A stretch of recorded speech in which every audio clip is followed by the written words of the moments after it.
How to follow your heart?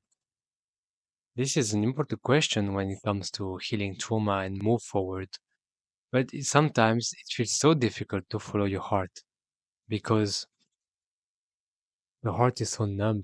And for some of you, it might be full of hatred and guilt and resentment and pain and grief.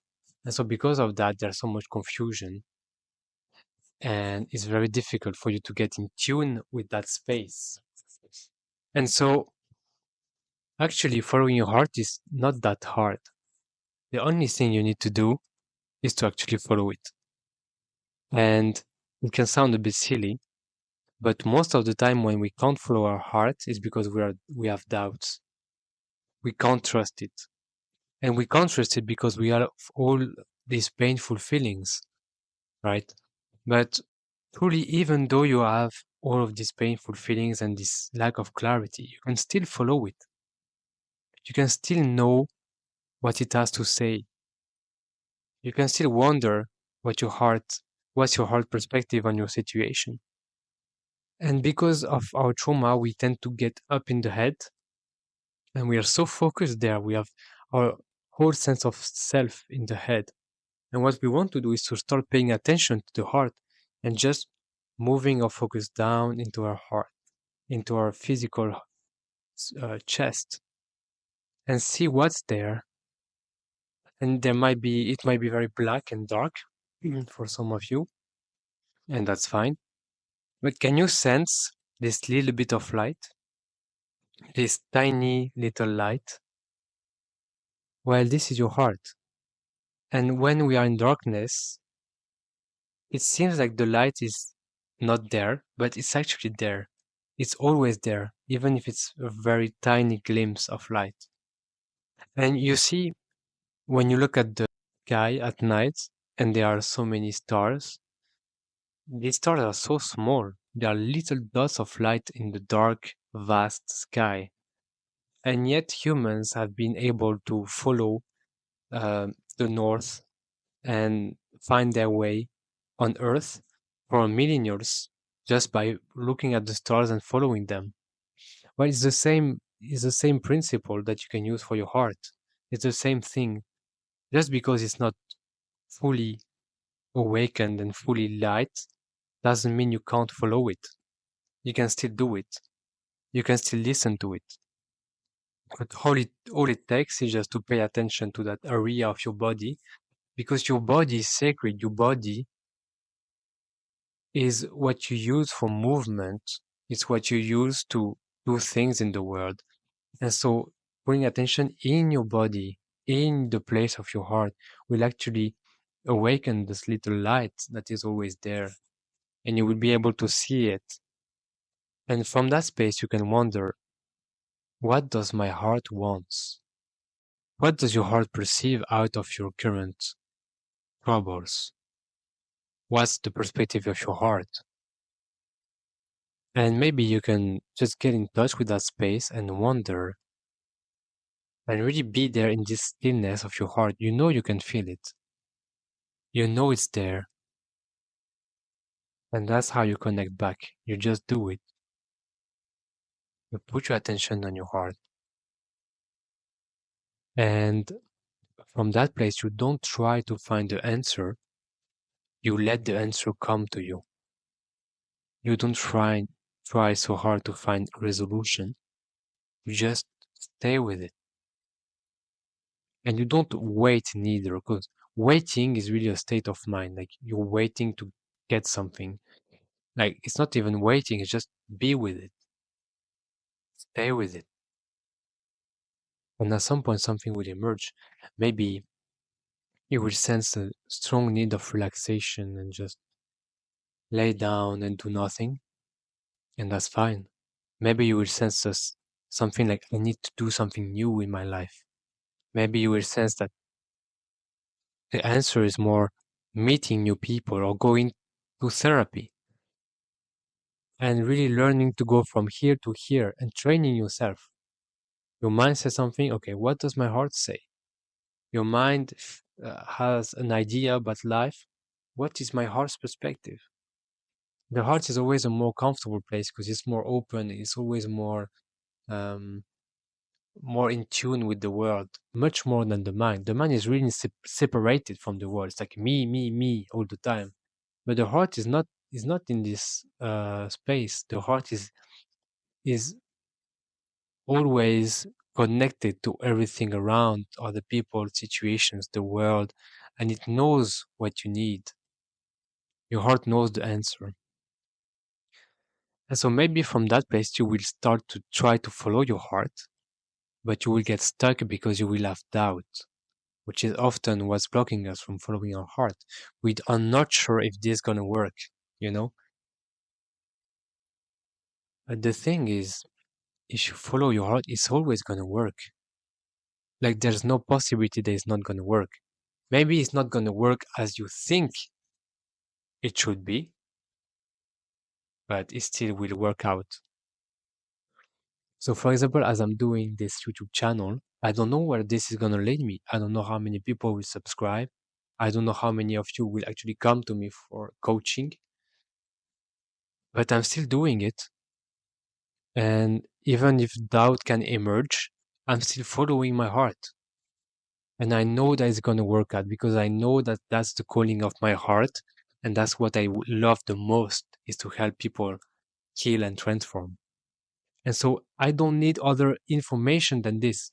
I don't need to know more about how to do it. I just do it. I just follow my heart because I know that if I do it, things will go well because the heart always goes well. And that can sound a bit weird when we have gone through so much mess and violence and abuse.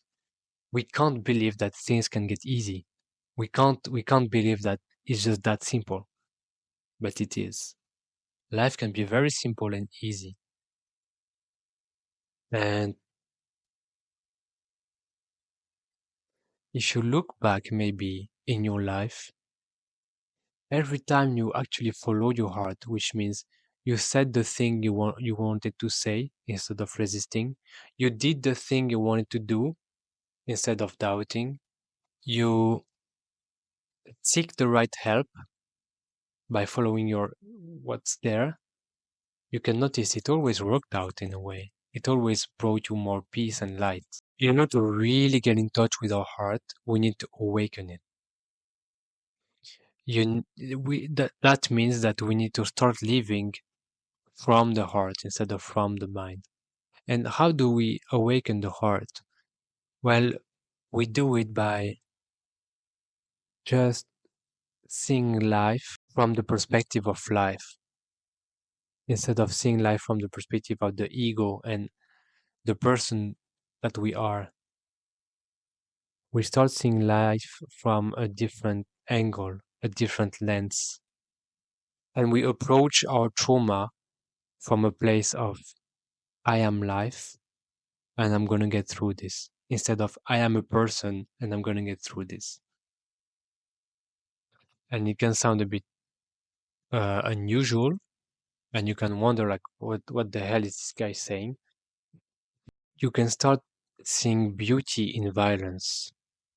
I know it sounds crazy, but you can start seeing beauty in your pain. You can start seeing beauty in this story that you're living. You can start seeing beauty in the fact that you're healing.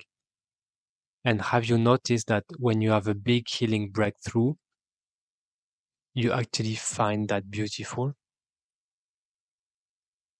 And that's because there is beauty in what you live. Even though it's the darkest thing, there is beauty in there. And that's the perspective of the heart. The heart will always find beauty, even in the most messy things. There is beauty in a children trying to survive from rape. There is beauty in a children trying to survive and becoming an adult and trying to heal and move forward. There is beauty in that. This natural uh, impulse of trying to thrive and trying to take care of oneself and trying to heal is beautiful, no matter what the mess is. if we want to connect even deeper, we can go in that space of non-judgmental observer.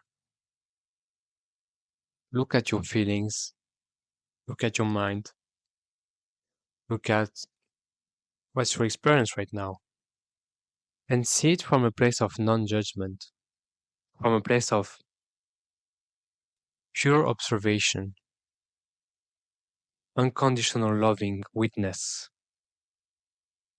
You can get in touch with that. That's your heart. That's your heart perspective. So that when you approach the healing from a place of non-judgment, you approach the healing from a place of pure observing of the mind. You observe your mind, you see how it works, you see what kind of thoughts you have, what kind of feelings, but you do not get lost in them. You just remain as the observer. And from that place, you can start feeling a little bit more stillness and beauty because your heart is awakening. And really see your story from that perspective of life, you know? Humans just are born and then they die, and then they're born again and they die again. And when you look at a century ago, nobody remember who was there. Nobody remembers who were these people going to war in the First World War. Nobody remembers who were in the streets and in the pictures you can see from the time back then. Nobody remembers them because your story is not so important. It's a story of humanity. It's the story of a human that is born and go through things and then die. And there's you can see this more spacious perspective where you see the just impermanence of it all. You see the impermanence of trauma, and you see that in the end nothing will matter. You're gonna return to the dust. And that's the heart too. Is that thing that is, you know, this sense that is beyond your own story. It's beyond everything that's happening to you. And it's unconditional, untouched by everything that's happening.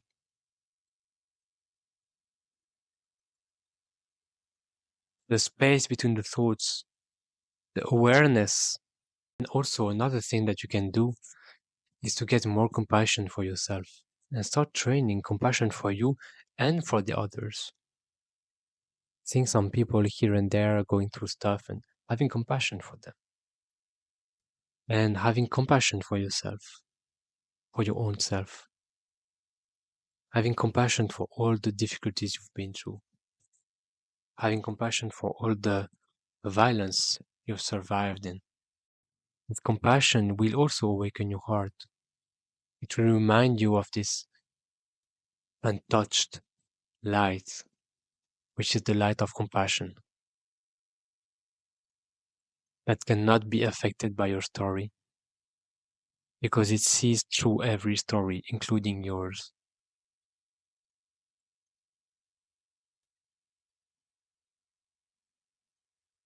And it's so easy when we have trauma to judge ourselves and to be